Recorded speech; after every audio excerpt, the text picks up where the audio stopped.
Arbitration का notice fake है या रियल है, जेन्युइन है या फेक है, असली है या नकली है, उसकी आप पहचान कैसे कर सकते हैं। साथियों, आपके पास पैसे हैं तो इनके पैसे दे दें और मरे सांप को अपने गले से निकाल लें। नहीं पैसे हैं तो राहु केतु ग्रह तो क्या करेगा, दुनिया का कोई ग्रह धरती पे आके आपका कुछ नहीं बिगाड़ सकता। और ये चवन्नी छाप तो सौदा ही कुछ नहीं है इनका, यमराज तो ये बैठा ही है अमरदीप का ध्यान। साथियों, आर्बिट्रेशन है क्या, इसकी फुल फॉर्म क्या है। आर्बिट्रेशन एंड कॉन्सोलेशन एक्ट 1996 1996 में एक कानून बना, जो कि क्योंकि अवस्था आविष्कार की जननी है। जब भी किसी चीज की जरूरत पड़ेगी तो उसका आविष्कार होगा, जब तक किसी चीज की जरूरत नहीं पड़ेगी तब तक उसका आविष्कार नहीं हो सकता। ये जब से दुनिया बनी अनंत काल से लेके और जब तक दुनिया रहेगी तब तक ये नियम जो है लागू रहेगा। बेसिक प्रिंसिपल कभी भी चेंज नहीं होते। अब ये आर्बिट्रेशन एक्ट बना क्यों, ये इसलिए बना कि 1996 तक भी कोर्टों के ऊपर बहुत ज्यादा लोड था।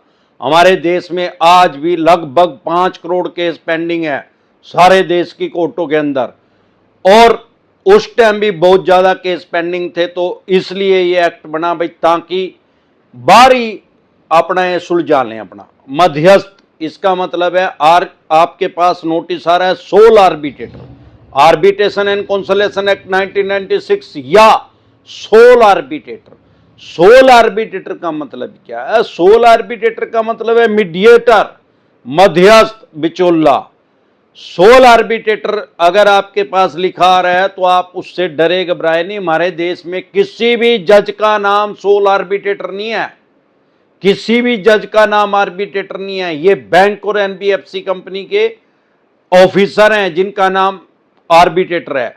अब ये आर्बिट्रेशन एंड कॉन्सोलेशन एक्ट आपके ऊपर इंप्लीमेंट कैसे होता है, लागू कैसे होता है। जब आपने लोन लिया था तो आपने एक एग्रीमेंट किया था, उस एग्रीमेंट के अंदर 50 तरह की टर्म कंडीशन लिखी हुई थी। उसके अंदर एक ये क्लोज भी था, भाई अगर आपने पैसे नहीं दिए तो आपकी आर्बिट्रेशन की प्रक्रिया की जाएगी।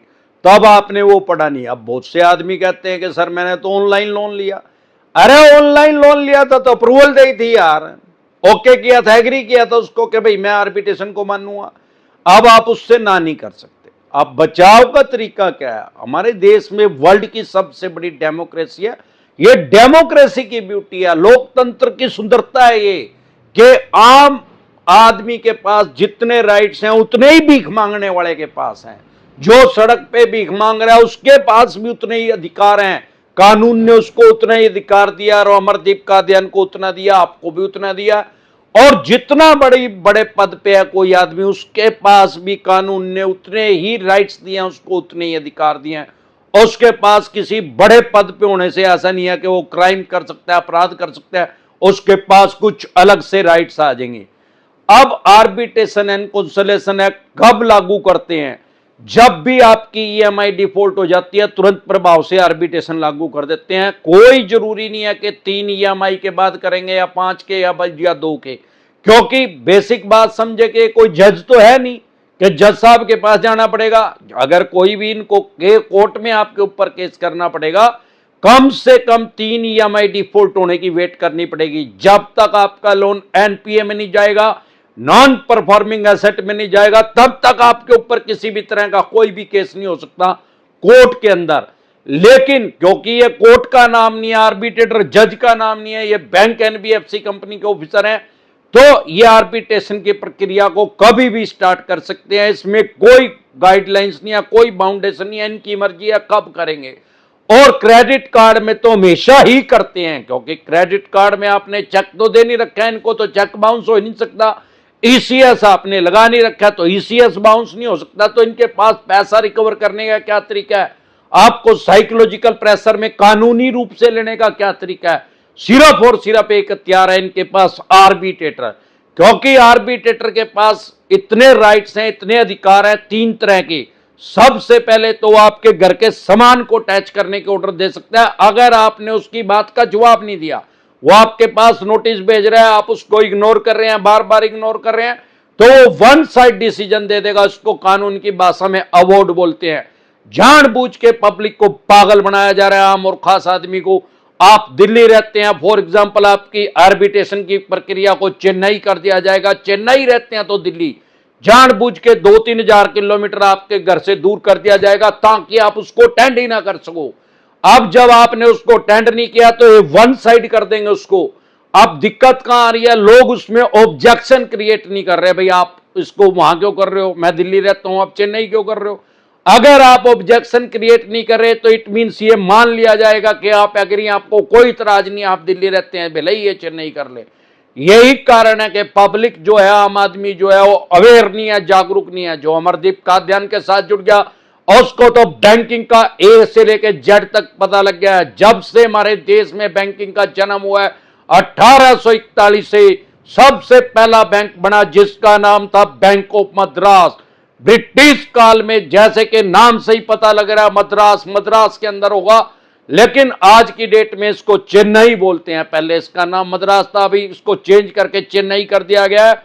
तो सबसे पहला बैंक हमारे देश में 1841 में बना जिसका नाम था बैंक ऑफ मद्रास।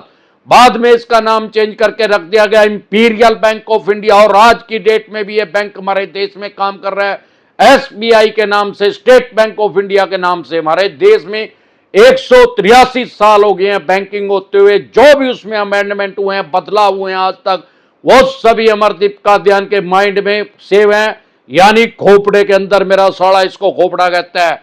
इस खोपड़े के अंदर सब सेव, और जब तक हरिद्वार जाऊंगा तब तक जो भी अमेंडमेंट होंगे, जो भी बदलाव होंगे इस कानून में, लोन से रिलेटेड जो भी अमेंडमेंट हो गए, वो सभी खोपड़े के अंदर सेव करके आम और खास आदमी को बताता और समझाता रहूंगा। जो भी हमारे साथ यूट्यूब पे जुड़ता है या अन्य किसी भी ऐप पे जुड़ता है, हमारी 3000 से भी ज्यादा वीडियो डल चुकी हैं लोन से रिलेटेड। डिसेंट एडवाइस चैनल हमारा यूट्यूब पे, अगर उसको वीडियो को कोई 5वीं क्लास का बच्चा, 5th स्टैंडर्ड का बच्चा भी देखेगा, उसको भी लोन से रिलेटेड जो भी लॉ है, जो भी कानून है, उसको समझ में आ जाएगा, क्योंकि हमने उसको इतना आसान बना दिया है, आम और खास आदमी के समझ में आ जाता है। अब सवाल यह आता है कि भाई ये एक तो आपके घर का सामान अटैच करने के ऑर्डर दे सकता है, जो भी आपकी मूवेबल प्रॉपर्टी है उसको अटैच करने के ऑर्डर दे सकता है, अगर आपने इसका ऑब्जेक्शन क्रिएट नहीं किया। ऑब्जेक्शन अपने एडवोकेट से एक्सपर्ट एडवाइस लेके उसको क्रिएट करना है। ये नहीं है कि खुद से ही अपने डॉक्टर बन जाओ, नीम हकीम खतरा है जान। अगर आपने खुद से ही उसको लेटर लिख दिया तो वो कानूनी बात कर रहा है, वो कानूनी रूप से आपकी आर्बिट्रेशन कर रहा है, इनलीगल नहीं कर रहा है वो। अगर आपने कोई वैसे ही लिख दिया, कुछ भी मनगढ़ंत कहानी उसको जवाब दे दिया, तो वो उसके दावे में नहीं आएगा। जब तक उसको लॉफुल तरीके से, कानूनी रूप से उसका जवाब नहीं दिया जाएगा, वो नहीं रुकेगा। अगर आपने उसके पॉइंट पकड़ के और उसको जवाब दे दिया तो वो आर्बिट्रेशन की प्रक्रिया को नहीं कर पाएगा। अगर फिर भी कर दी तो वो अनलॉफुल है, गैर कानूनी है। अब इसके पास राइट्स क्या क्या क्या है, आपका बेड, सोफा, डाइनिंग टेबल, आपका गैस सिलेंडर, चूल्हा, फ्रिज, एसी, वॉशिंग मशीन, ये अटैच करने के ऑर्डर दे सकता है, जो भी आपकी चल संपत्ति है। उसके अलावा आपके व्हीकल को अटैच करने के ऑर्डर दे सकता है, scooter, motorcycle, car, jeep, truck, बस, अगर कोई भी व्हीकल आपके पास है। लेकिन उसमें एक क्लोज है, अगर वो व्हीकल पहले ऑलरेडी लोन पे है तो उसको अटैच नहीं किया जा सकता, क्योंकि ओनरशिप जो है, मालिकाना जो है, उस बैंक या एनबीएफसी कंपनी के पास है जिससे आपने वो व्हीकल लोन पे लिया है। इसके अलावा आपकी सैलरी को 50% तक काटने के ऑर्डर दे सकता है, चाहे आप गवर्नमेंट है, जॉब पे हैं या प्राइवेट पे। आपका एम्प्लॉयर को ऑर्डर दे सकता है कि इस आदमी की 50% तक सैलरी काट के उस बैंक या एनबीएफसी कंपनी को दिया जाए जहां से आपकी आर्बिट्रेशन की प्रक्रिया हुई है। आपका एम्प्लॉयर को उसको मानना पड़ेगा, वो उसको मानेगा, क्यों? क्योंकि लॉ है, कानून है। अब उसमें भी ये क्लोज है। बहुत से आदमी ऐसे हैं, उन्होंने जब लोन लिया था तब वो जॉब पे थे, अब वो रिटायर हो चुके हैं। अब रिटायर हो चुके हैं तो 50% सैलरी तो पहले ही कम आ रही है। रिटायरमेंट के बाद तो जो भी आपकी सैलरी थी 50% कम आएगी। अब जब वो पहले ही 50% कम आ रही है और आर्बिट्रेशन ने अवार्ड पास कर दिया, आपके एम्प्लॉयर को ऑर्डर दे दिया भाई इसकी 50% सैलरी डिडक्ट करके काट के हमारे बैंक या एनबीएफसी कंपनी को दी जाए, तो वो नहीं काट सकते, क्योंकि वो पहले ही 50% है। अगर आप सैलरीड है और अभी आप रिटायर नहीं हुए हैं तो आपकी 50% सैलरी कट सकती है। इन बातों को मद्देनजर रखते हुए तुरंत प्रभाव से इसका जवाब दें, तो ये कुछ भी नहीं कर पाएंगे, सुई भी नहीं उठा पाएंगे आपके घर से।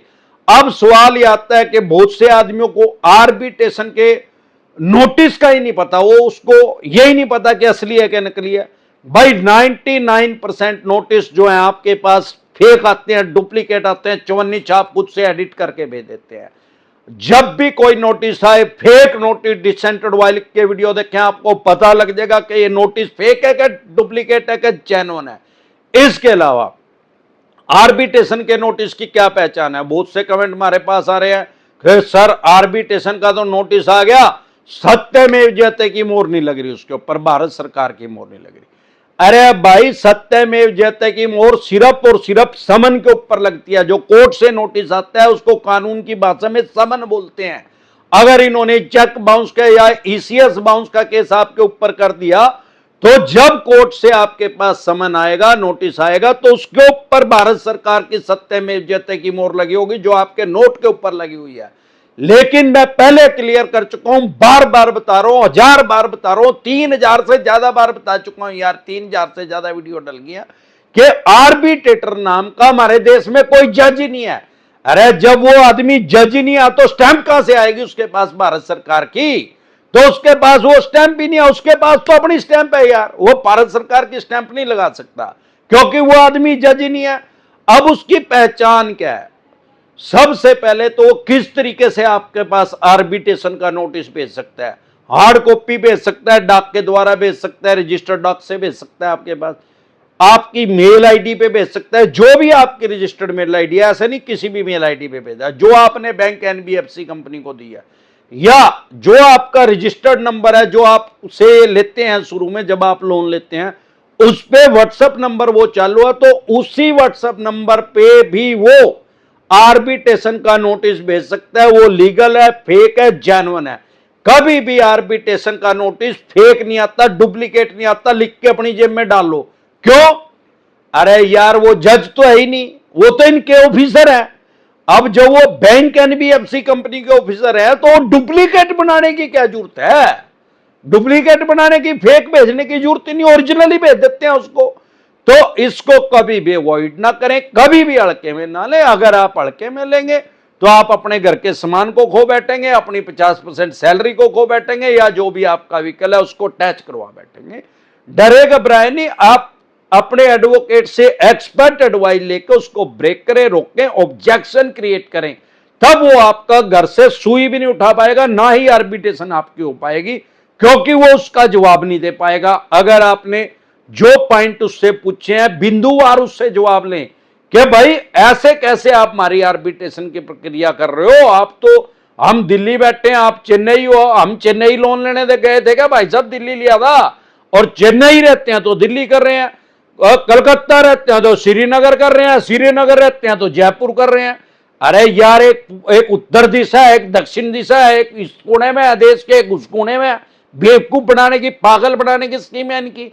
लेकिन दिक्कत यह है कि जब तक आप ऑब्जेक्शन क्रिएट नहीं करेंगे तो भाई फिर तो हो गई। अरे ये जो भी आज 40-50 साल का आदमी है उसके यहां पे इंजेक्शन लगा हुआ है, किस चीज का? पोलियो का। अब तो नहीं पोलियो का इंजेक्शन लगता, क्यों? अरे पोलियो है ही नहीं यार, सरकार ने खत्म कर दिया, दवाई पिला दी। हमारी उम्र के जो भी आदमी है, औरत है, उनमें बहुत से आदमियों को पोलियो है, बहुत से औरतों को पोलियो है। आज किसी को पोलियो देखिए है कि आज कोई 5 साल का बच्चा दिखा मेरे को सारे देश के अंदर जिसको पोलियो? क्यों नहीं है? क्योंकि उसकी मेडिसिन आ चुकी है, वो पहले उसको पिला रहे हैं। Prevention better than cure. इसीलिए जैसे आर्बिट्रेशन करेंगे, अरे उसका जवाब दे दे यार, पोलियो की दवाई पिला दे उसको, तो फिर घंटे का आर्बिट्रेशन करेंगे। दिक्कत कहां है? जब तक आप अपने राइट्स नहीं जानेंगे, अधिकार नहीं जानेंगे, तो आपको ऐसे ही दबाया और कुचला जाएगा। हमारे देश में वर्ल्ड की सबसे बड़ी डेमोक्रेसी है, दुनिया का सबसे बड़ा लोकतंत्र है। कोई भी पुलिस वाला आपके घर नहीं आ सकता लोन की ईएमआई डिफॉल्ट होने पे। हमारे देश में पुलिस का काम जो है लॉ एंड ऑर्डर को मेंटेन करना है, कानून व्यवस्था को बनाए रखना है, ना कि किसी भी बैंक या एनबीएफसी कंपनी की रिकवरी करके उसके पैसे दिलवाने का। जब भी पुलिस आएगी आपकी गलती में आएगी। क्यों? वाई? ईएमआई डिफॉल्ट होने से कभी पुलिस नहीं आ सकती। आपके 2 लोन डिफॉल्ट हो गए, 5 हो गए या 25 हो गए, डज नॉट मैटर कितने आपके लोन डिफॉल्ट हो गए, क्योंकि वो क्राइम में कंसीडर नहीं होता, अपराध की श्रेणी में नहीं आता। सारे देश के किसी थाने, पुलिस स्टेशन, चौकी में आपकी एफआईआर लॉन्च नहीं हो सकती, आपका पर्चा दर्ज नहीं हो सकता लोन की ईएमआई डिफॉल्ट होने पे। ना ही कोई पुलिस वाला आपके घर आ सकता है, ना कोई पुलिस वाला आपके पास फोन कर सकता है। अगर कोई फोन कर रहा है और अपने आप को पुलिस वाला बता रहा है, 30,000 कोर्ट का एडवोकेट बता रहा है, 100% चवन्नी छाप है, 100% बकवास कर रहा है। ऐसे किसी भी देश में, हमारे देश के किसी भी एडवोकेट के पास ऐसे कोई राइट्स, कोई अधिकार नहीं है कि वो टेलीफोनिकली आपको डराए या धमकाए। वो आपके पास नोटिस इशू कर सकता है, बस, जो उसको कानून ने अधिकार दिया है, जिस बैंक एनबीएफसी कंपनी के पास वो काम कर रहा है। और मैं ये समझता हूं कि कोई ऐसा एडवोकेट नहीं है, वो खुद से लॉ को उन्होंने लॉ की हुई है। जो एडवोकेट है यार, वो खुद से समझदार है, उनको पता है अगर ऐसे टेलीफोनिकली किसी को डराएगा तो उसकी एफआईआर दर्ज हो जाएगी, उसका ही पर्चा दर्ज हो जाएगा। ये तो चवन्नी छाप उठाई गिरे, लोगों को एडवोकेट बन के फोन करते हैं, 30,000 कोर्ट के एडवो, आजकल चवन्नी छाप भी उठाई गिरी भी लगा ली है इन्होंने। वो भी अपने आप को सुप्रीम कोर्ट की जज बन के फोन करना शुरू कर दिया लोगों के पास, और क्राइम ब्रांच के इंस्पेक्टर बन के फोन, सब उठाई गिरे चवन्नी छाप है। जब भी कोई ऐसा फोन आए तो गाड़ी ट्रेनिंग डिसेंट एडवाइस लिख के वीडियो देख लें, आपको पता लग जाए करना क्या है। अब